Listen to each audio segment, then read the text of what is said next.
Hey guys, how you doing? This is JP Saricolia coming to you once again with another episode of this podcast, Age of Heroes. This is number 32, which is surprising. I've been doing this almost daily, and get into this number, it really means a lot. And definitely making podcasts is something that I'm really starting to enjoy. The ability to talk to the microphone, not really to think about a video or recording a video, and just let my thoughts fly and just talk about things that really matter and things that might connect with someone and might help you through your day. That's the purpose of this podcast, is to give you a little bit of insight on things, also to lift you up in the middle of perhaps your busy day with a lot of pressures at work, and you're way to work, or so maybe you work at home, or maybe you take a rest because you work at night or in the evening. So maybe it's a time just for you to relax and do the things that you do in the house, whatever reason, wherever you're at, because I know that some people perhaps listen to this in other parts of the world, so it's a different schedule. But I thank you for taking the time. And today I want to talk about the year 2018 in pretty much in retrospective. Looking back at everything that this year has brought to us. It's been a very a tremendous year. It's been a really it's going fast, has gone fast, really, really fast. I think as we get older, it seems like every year goes fast, really quick. A lot of things that happen. The world is crazy, as you know. Bad things happen everywhere. Bad things happen in this country. Bad happens all around the world. So, but, it's been crazy and at the same time fun for a lot of good things, good things. I want to talk about the good things, not the bad things that we all know. But good things, it's been crazy in the entertainment industry, like you see in retrospective, everything you looking back, and the gaming industry, for example, so many great games, so many great stories this year, like you see, it's been the year for Nintendo. Nintendo's been killing it, for the past couple of years, since the Switch came pretty much on board, came to the forefront. It's been crazy. Nintendo's been killing it with the classic systems, the NES Classic, the SNES Classic, and all the games. And it's been the year for Nintendo. People love the Switch, and it's definitely one of those selling systems that has everything that people want. And it's also been a great year for the Nintendo DS. Is selling still pretty well, is making good numbers.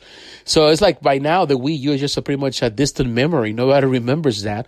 When people were saying that Nintendo was just dying, I remember that people were saying that Nintendo will just probably shut the doors and start just doing like Sega, going the same route, just doing software, games, and developing games and not hardware. But, they have proved everyone wrong. Nintendo's Nintendo, and it's a great year, for all the games that they have produced. Also, PlayStation 4, PlayStation, although the PlayStation Classic was really a lemon, that nobody really wanted, that nobody really cared in the end.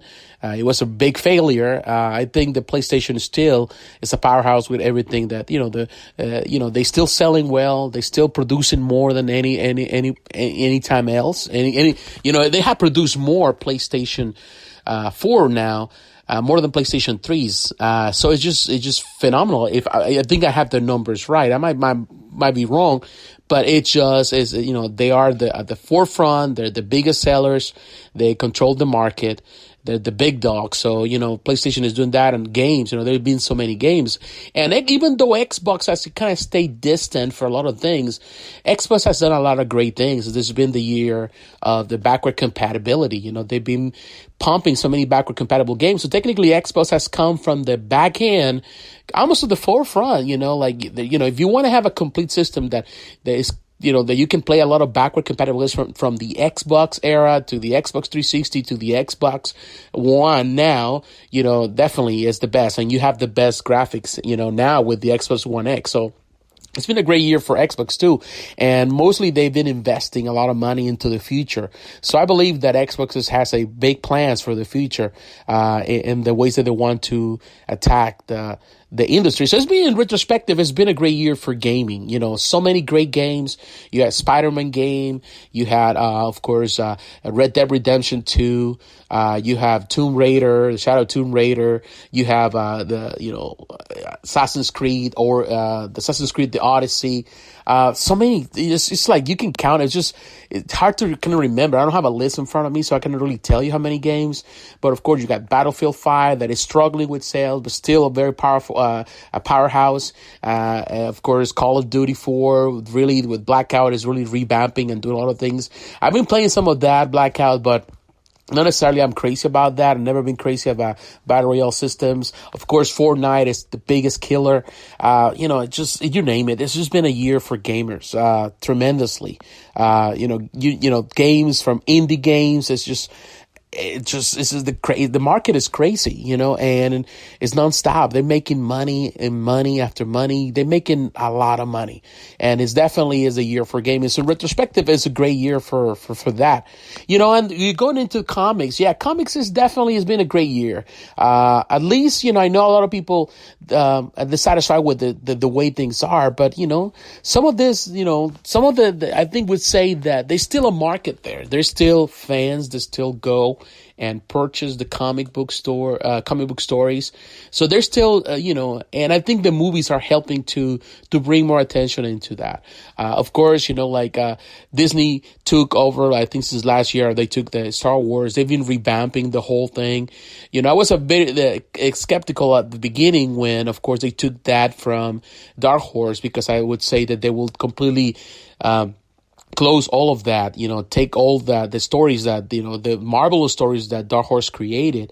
And of course, they pretty much scratch it out from the history, but they use this and they've been bringing them back, and they are reprinting them, and they create omnibuses, and they create all kind of stuff for people. So they're still there, although they're not within the timelines. It's pretty much an other world stories, but definitely it's still there. So I'm very glad. So they've been revamping and creating new stories, and I've been reading a few of them, and some of them are very interesting, and I really like what they're doing and what they're explaining some things in the universe in the Star Wars universe. So I don't know. It feels that this is the right way. You see IDW also bumping a lot of comic book stories. It's a year for comics, and definitely I think there is a shift towards the digital market more and more and more.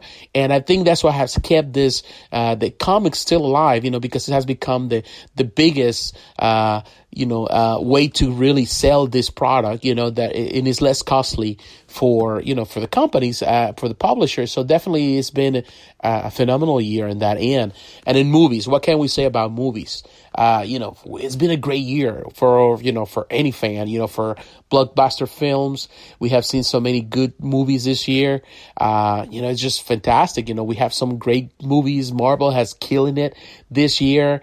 I haven't, because I was sick this week, and throughout the holiday, I didn't get a chance to go to the movies to watch Aquaman, but I'm going to do it this coming weekend. And I also want to watch Bumblebee. But definitely, I know that DC is coming back. So there's a lot of hope. That for next year. So 2018 has really marked that, has really gave us a lot of good things in the movies. We enjoy a lot of great films. I think I spent a lot of time in the movie theater this year, and I did bought a lot of movies this year. Like a lot of, Blu-rays and stuff like that, because it was a phenomenal year.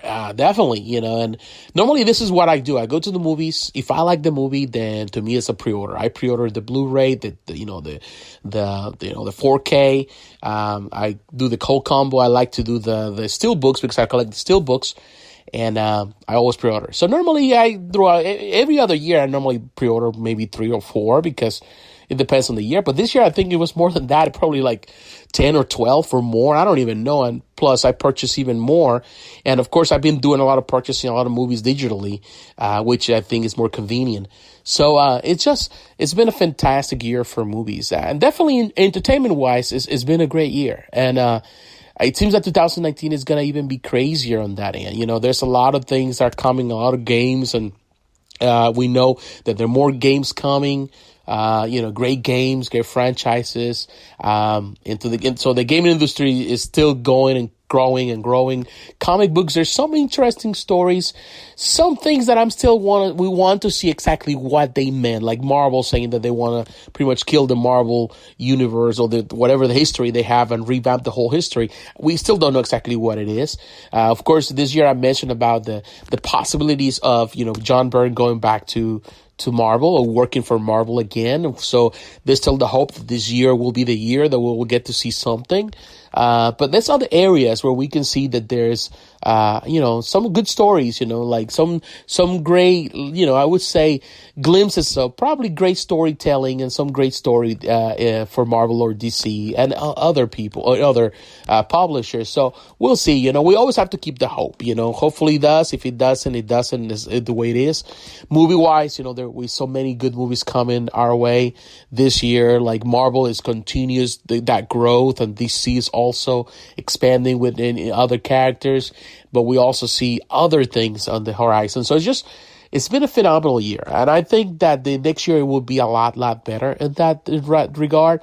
At the same time, we realize that as we see more stuff, it becomes more and more. It's like it stretches our budget. You live on a budget. Like any person that handles money well knows that you have to learn to live by within your means, and you have to learn to spend the money wisely. And as a person that has been in collectibles and all of that, I have to learn that, that not everything is gold, and you have to learn that. And the same happens with collectibles. I can say that I didn't mention this, but collectibles, this is going to be a crazy year. This year was crazy. There was a lot of great collectibles out there, and next year it's going to be even better. There's a lot of stuff that has been, companies are shown for next year, and it's just phenomenal. So going back to that point, it's, as you have to learn to live on a budget, and definitely it's going to be a tough year because there's so many different things. And a person like me that I love a lot of different things, I love collectibles. I love, comic book stories. I love, movies. I love, video games. So it's definitely because everything calls your attention. So you have to be very smart the way you spend your money. And that's the reason why, I think channels like this or, YouTube or any media channels, it's a good way to really find, the advice of others and reviews. And that's something that I really want to do next year is to do more reviews. Review not only movies, but also review video games, something that I've been wanting to do for a long time. And I haven't really had the opportunity, but now that this year is coming, I really want to get into reviewing video games, but not only the newest blockbuster that everyone wants to review, also review older systems. I've been a gamer for many years, and I collect so many different games, and I collect all games, and you'll be surprised about how big my gaming collection is. So I would like to go back and revisit some of that stuff and game a little more and maybe play more, maybe stream a little more. I don't want to become a big streamer because that's something that I don't think I have the capacity to do or the willingness to do. But the stream and sometimes play with you because I really enjoy when I can interact with other people, gaming. So things like that, it's something that I plan. But, I want to really revisit some stuff and actually I want to travel more. I want to visit cons and I want to go to different conventions and events and, do some interview people and cut sculptors and painters. So there's so many plans that I will just start, I will tell you more about it when the time comes. But yeah, I think in retrospective, it's been a great year, and it's been a great year for me. I'm blessed, all around. I would say I have a family. My family, it's okay. It's been a good year on my job. It's been stressful and tough, and being able to think and come to this end of the year with plans for next year, which, pushes me to follow the dreams that I have and towards, my vision with this channel. It's amazing, and, not everyone has that opportunity, but being able to really go towards it and embrace it, I think that's the greatest thing. So, it has been great. So, I don't know. It's just, I don't know. There's a lot to talk about. Maybe I just forgot a couple of things, but I would say I'm grateful for this year. It's been a bit crazy. So I know next year's going to be tougher because there's going to be a lot of stuff out there. And sometimes everything calls your attention and you don't know where to go, where to put your money. So that's the reason I'm here. And that's the reason I want to review more stuff. So you know exactly what you're getting into, not only just to purchase stuff, because I'll be honest with you, I review some stuff, but not everything I review, I will always tell you, go and buy it. That's not the way I see things. I recommend it, but in the end of the day, it's your choice. And sometimes it's better just to walk away, and we want to point this stuff out that it's good and the bad, and that goes for books too, and that goes for collectibles. And, and I know that many of you just come here for my books and the comic book stories. I tell you the comic book stories. I'm not telling you to go and buy the omnibus, because you can still get the same story if you get the soft cover or you get the digital, and you can save a lot of money just by doing so. And you still have the same quality of story, because ultimately it's about you getting into the story and know the format. Remember that. It's not about the format. It's about the story. So whether you read it on a tablet, which I love to read on my tablet, then read it on an omnibus, you're still gonna have the same experience. Yeah, you might say the smell of the books and all that stuff, but ultimately it's the same story. And it's just finding the right balance for your own pocket. If you can afford to have the space for the omnibus, by all means, do it. I do it. But if you don't have it, then sometimes you have to go the easy route. And ultimately, it's not about that. It's about what you purchase, how much you spend on it, but about you knowing the stories. So that's what I want to share today. And I wish you the great day. I know we're coming closer to the end of the year, so I'm gonna still have more podcasts till the end, and until we receive next year. And next year we'll have a different format. I have already plans, and I'll mention that in the days to come a little more about how we're gonna do this podcast. So God bless you. Have a great day. Talk to you again. Bye bye.